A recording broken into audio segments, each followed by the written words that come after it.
So we've been talking obviously a lot about communication because we see communication outside of the foundation of God is incredibly important. Because if there are issues that you have and you can't talk about them, then you can't resolve them or you can't manage them well. And so what we want to do is now help you understand that not all communication is equal. And some communication is much more vibrant than others. And so we're going to talk about the levels of communication. The most basic one is cliche communication, because this is something that you can do with everybody at the cashier, at the grocery store, and whatever. And we even have cliche conversation with each other. This is just the simple, hey, how you doing? I'm fine today. Weather, hey, how about those Cowboys? Whatever it may be. It's just cliche. It doesn't actually share anything, but it is part of communication. It is. And this is the broadest base. That's why it's at the bottom, right? You're going to do this more with more people than any other type of communication because it's completely safe. Saying, wow, it's warm outside isn't really saying much because anybody can see that it's warm outside if all they have to do is go outside.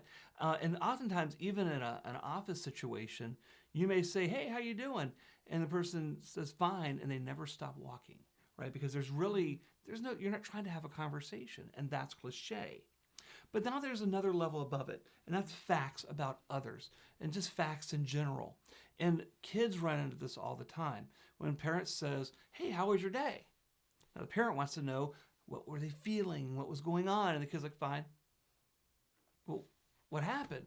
Well, this happened, then this happened, then this happened. And it's all about the facts. Mm-hmm. And so to understand that they're not really communicating is really important because although it's a level of communication, there's really no opening of myself of saying, here's where I am, here's what's going on with me. It's just more about, there was a test today, or I was late, or I ate pizza for lunch. Doesn't really say too much that to really engage the other person. Now, reporting facts is incredibly important in a marriage because you have a lot of things to report facts about. We noticed this especially when we became homeowners and when we become parents because we were talking about what happened with the kids. This kid was in trouble today. This is how I handled it. We owe for this bill. Let's make sure we pay this. We're out of milk, so you need to come up with something else to have for breakfast. And these sorts of things are just reporting facts. It's a huge amount of our communication as a married couple. But we need to be very cognizant to not stay there because there's so many other levels of communication that can be more powerful, more open as far as what Scott was just saying. And that really is the opinions and judgments. Mm-hmm. In fact, you kind of went a little bit at the very end of you need to do something else. It's easy to go from facts to opinions for many people. But some people really struggle with this, especially on the personality side, the more task people, because we want to keep it about the facts. Let's just get it done, whether it be the driver or the D or the C. But when we start getting opinions and judgments, I'm opening up now. Here's what I think. Here's what I think you should do. Here's what I want to do. And now real communication begins because now we're actually talking and I have become more vulnerable. Mm-hmm. And now because you say you need to eat something else. Well, I don't want to eat something else. I want milk. Okay, well, there isn't milk, and that's where disagreements can start. Or I think you should go to the store to get milk. Exactly. I don't want to go to the store to get milk. You go to the store and get milk. And so we want to be able to share in a healthy way our opinions and our judgments because they really are important. And sometimes someone will start to share a judgment and it can actually end up shooting the other person down because they're more at the factual level. And parents do this. I'm going to go back to my parents for a second and kids. And we do it obviously as spouses as well. But a child says, well, I eat pizza for lunch. You had pizza again? You shouldn't have pizza every day, right? Kids are sharing a fact. Well, now the parent has gone to this judgment level. Mm-hmm. And now the next time the child may not even open up to the facts.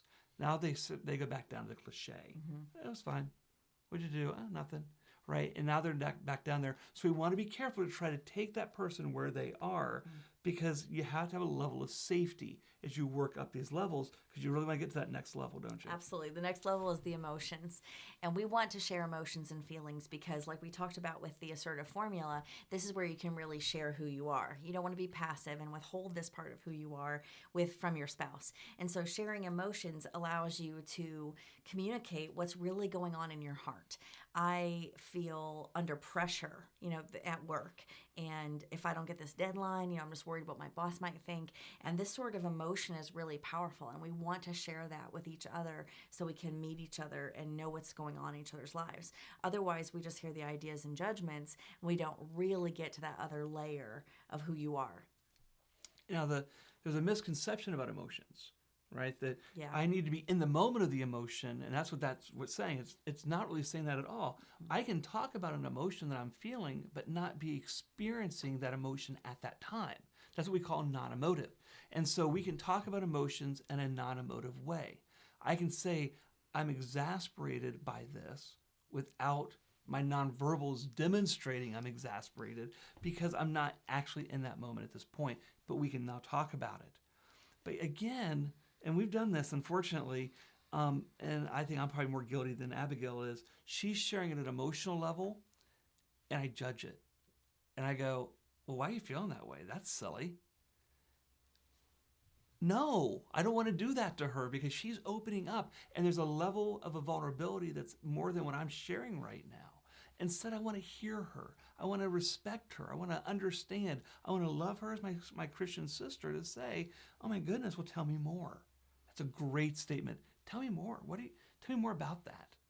So this is where we come at a critical impasse where if one person is sharing an emotion or even an opinion and judgment, you want to be careful not to go lower on this picture, on this image and diagram. You want to stay where they are or even go higher. So if I'm sharing an emotion, Scott's not going to give an opinion or a judgment about that emotion. He'll stay there by saying, tell me more, or maybe even just, well, that stinks. I'm sorry that happened.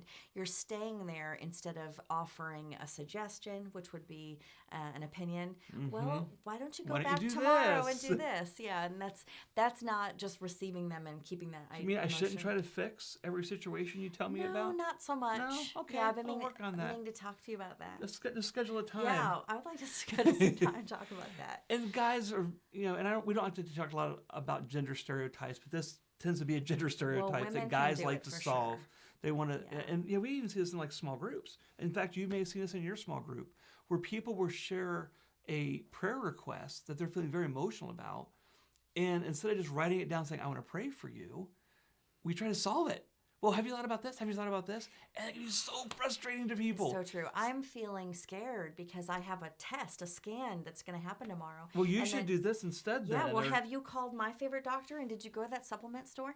And we're robbing people of the opportunity to share the emotion that they're feeling. So in your small group dynamic even, catch yourself with this and call each other out on just letting the emotion be and receiving people for what they're trying to communicate. Especially in a study on marriage, because you may be experiencing some things that others aren't. And so this open discussion time is meant for you to talk, but not to judge each other, especially if someone's sharing at an emotional level. Let them be. Maybe talk one-on-one and see if they would like some thoughts and help. Yeah. Maybe they just want to share and have a prayer.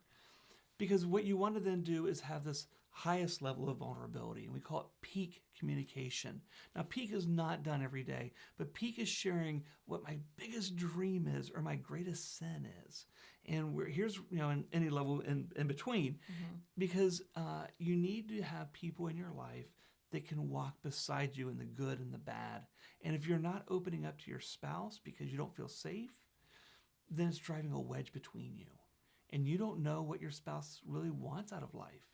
And that's when we meet with couples, we find this a lot. And some of our other coaches have said this to us as well, that it's really hard when the couple feels distant. And we'll even have them go back to their honeymoon and say, tell us about how you met or when you got married, to try to have them thinking back to those peak times when they felt really good and were connected. And so the peak, again, you're not going to come home and say, well, how was your day? This was the greatest day of my life. Now, you could if it really was, but if every day was the greatest day of your life, good. But maybe you're exaggerating a little bit. Definitely. Now, this is all so important for us to dissect and analyze because you want to be aware of these different levels and how to tap into them.